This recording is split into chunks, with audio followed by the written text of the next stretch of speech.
Halo teman-teman, kembali lagi di channel Weekly Crime Stories, channel yang akan membahas kisah kriminal nyata dan penuh misteri. Bagi kalian yang menyukai, jangan lupa ya diklik tombol like, komen, share, dan juga subscribe.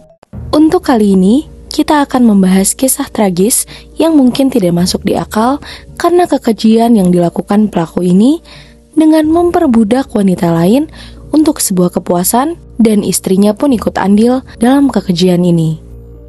Kisahnya terjadi pada 19 Mei 1977.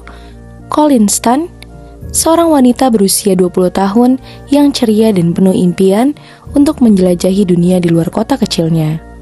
Ia memulai perjalanan dengan menumpang dari Eugene, Oregon, ke Westwood, California.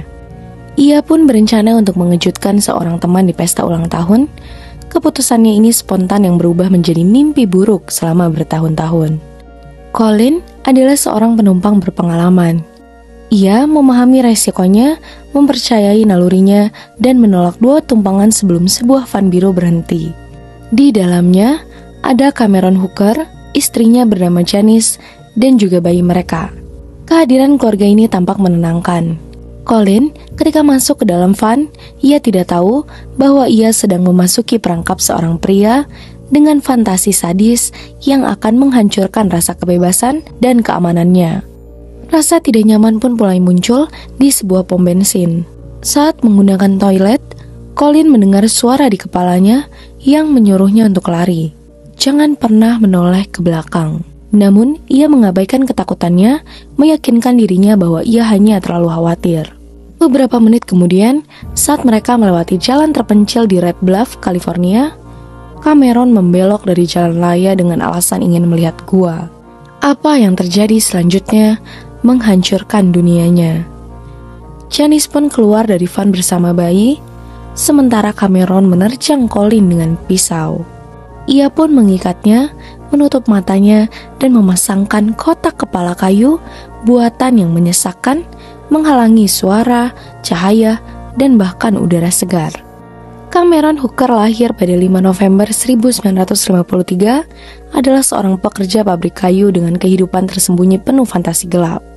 Sebagai remaja yang penyendiri, Cameron mengembangkan obsesi terhadap perbudakan dan dominasi setelah menemukan novel dan ilustrasi erotis. Saat ia menikahi Janice pada 1975, penyimpangannya telah meningkat menjadi tindakan kontrol dan kekerasan fisik. Janice lahir pada 1958, telah bertahun-tahun menderita manipulasi psikologis dan penyiksaan dari Cameron. Putus asa untuk menghentikan praktik sadis Cameron terhadap dirinya, Janice pun membuat kesepakatan mengerikan. Cameron boleh menculik seorang wanita lain sebagai budak untuk memenuhi fantasinya, asalkan tidak ada hubungan seksual yang terjadi. Namun, keterlibatan Janice memiliki harga. Moralitasnya runtuh saat ia turut serta dalam kejahatan Cameron. Dia menyaksikan suaminya menyiksa wanita lain tanpa ampun. Penderitaan Colleen dimulai seketika. Pada malam itu, Cameron menggantungnya dengan pergelangan tangan, mencambuknya dengan kejam, sementara Janice hanya diam menonton.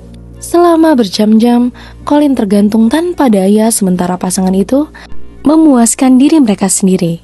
Seiring waktu, Cameron memperketat kendalinya atas tubuh dan pikiran Colleen.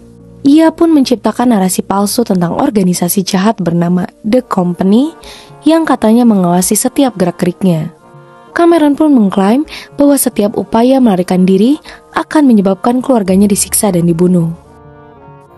Dikurung dalam kotak kayu seperti peti mati selama hingga 23 jam sehari, Colleen mengalami penderitaan tak terkatakan.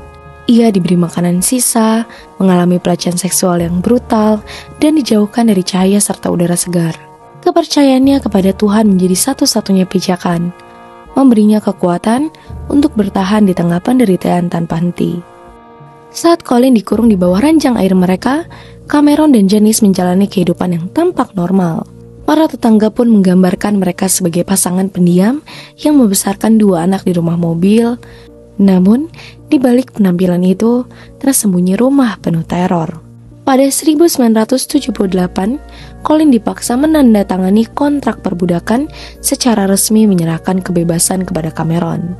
Ia menjadi kak yang dilarang berbicara atau bergerak tanpa izin. Obsesi Cameron terhadap kontrol semakin meningkat dan ia pun mulai membangun ruang bawah tanah untuk menahan korban tambahan. Pada 1981, Cameron mengizinkan Colin mengunjungi keluarganya. Meski takut, Colin menggunakan kesempatan itu untuk melihat orang yang dicintainya. Orang tuanya yang bingung dengan pakaian buatan tangan dan sikap tertutupnya mencurigai bahwa ia bergabung dengan sekte. Cameron pun berpura-pura menjadi pacarnya, bahkan berpose dalam foto keluarga, gambar manipulasi yang menakutkan. Colin pun kembali ke penawanan dengan semangat yang semakin hancur. Paranoia Cameron pun segera meningkat. Khawatir telah memberinya terlalu banyak kebebasan, ia pun mengurung Colin dalam kotak selama 3 tahun lagi, di mana ia hanya menggunakan pispot dan makan sisa makanan untuk bertahan hidup. Pada 1983, Colin pun diperkenalkan kembali ke dunia luar, diizinkan mengasuh anak-anak dan bekerja sebagai pembantu. Namun, topeng normalitas pun mulai retak. Janice yang dihantui rasa bersalah akhirnya memberitahu Colin bahwa The Company adalah kebohongan. Pada Agustus 1984, ia membantu Colin melarikan diri, mendesaknya untuk pergi. Colin pun menelepon Cameron dari stasiun bus untuk memberitahunya bahwa ia akan pergi. Tindakan yang menunjukkan kendali psikologis Cameron bahkan di saat-saat terakhir penawanan. 3 bulan kemudian, Janice melaporkan Cameron ke polisi, mengungkapkan kejahatannya dan mengaku terlibat. Cameron Hooker pun ditangkap dan didakwa dengan penculikan, penyiksaan, dan pelecehan seksual. Pada tahun 1985, ia dijatuhi hukuman 104 tahun penjara. Janice yang bersaksi melawan Cameron dengan imbalan kekebalan mengungkap kisah korban lain, yaitu Mary Elizabeth Spanhawk yang tubuhnya tidak pernah ditemukan. Setelah persidangan, Colin pun berjuang membangun kembali hidupnya. Ia mengejar gelar akuntansi dan bekerja dengan organisasi yang mendukung wanita yang disiksa. Meski tangguh, luka penawanannya tetap ada, warisan hubungan yang gagal dan tantangan pribadi.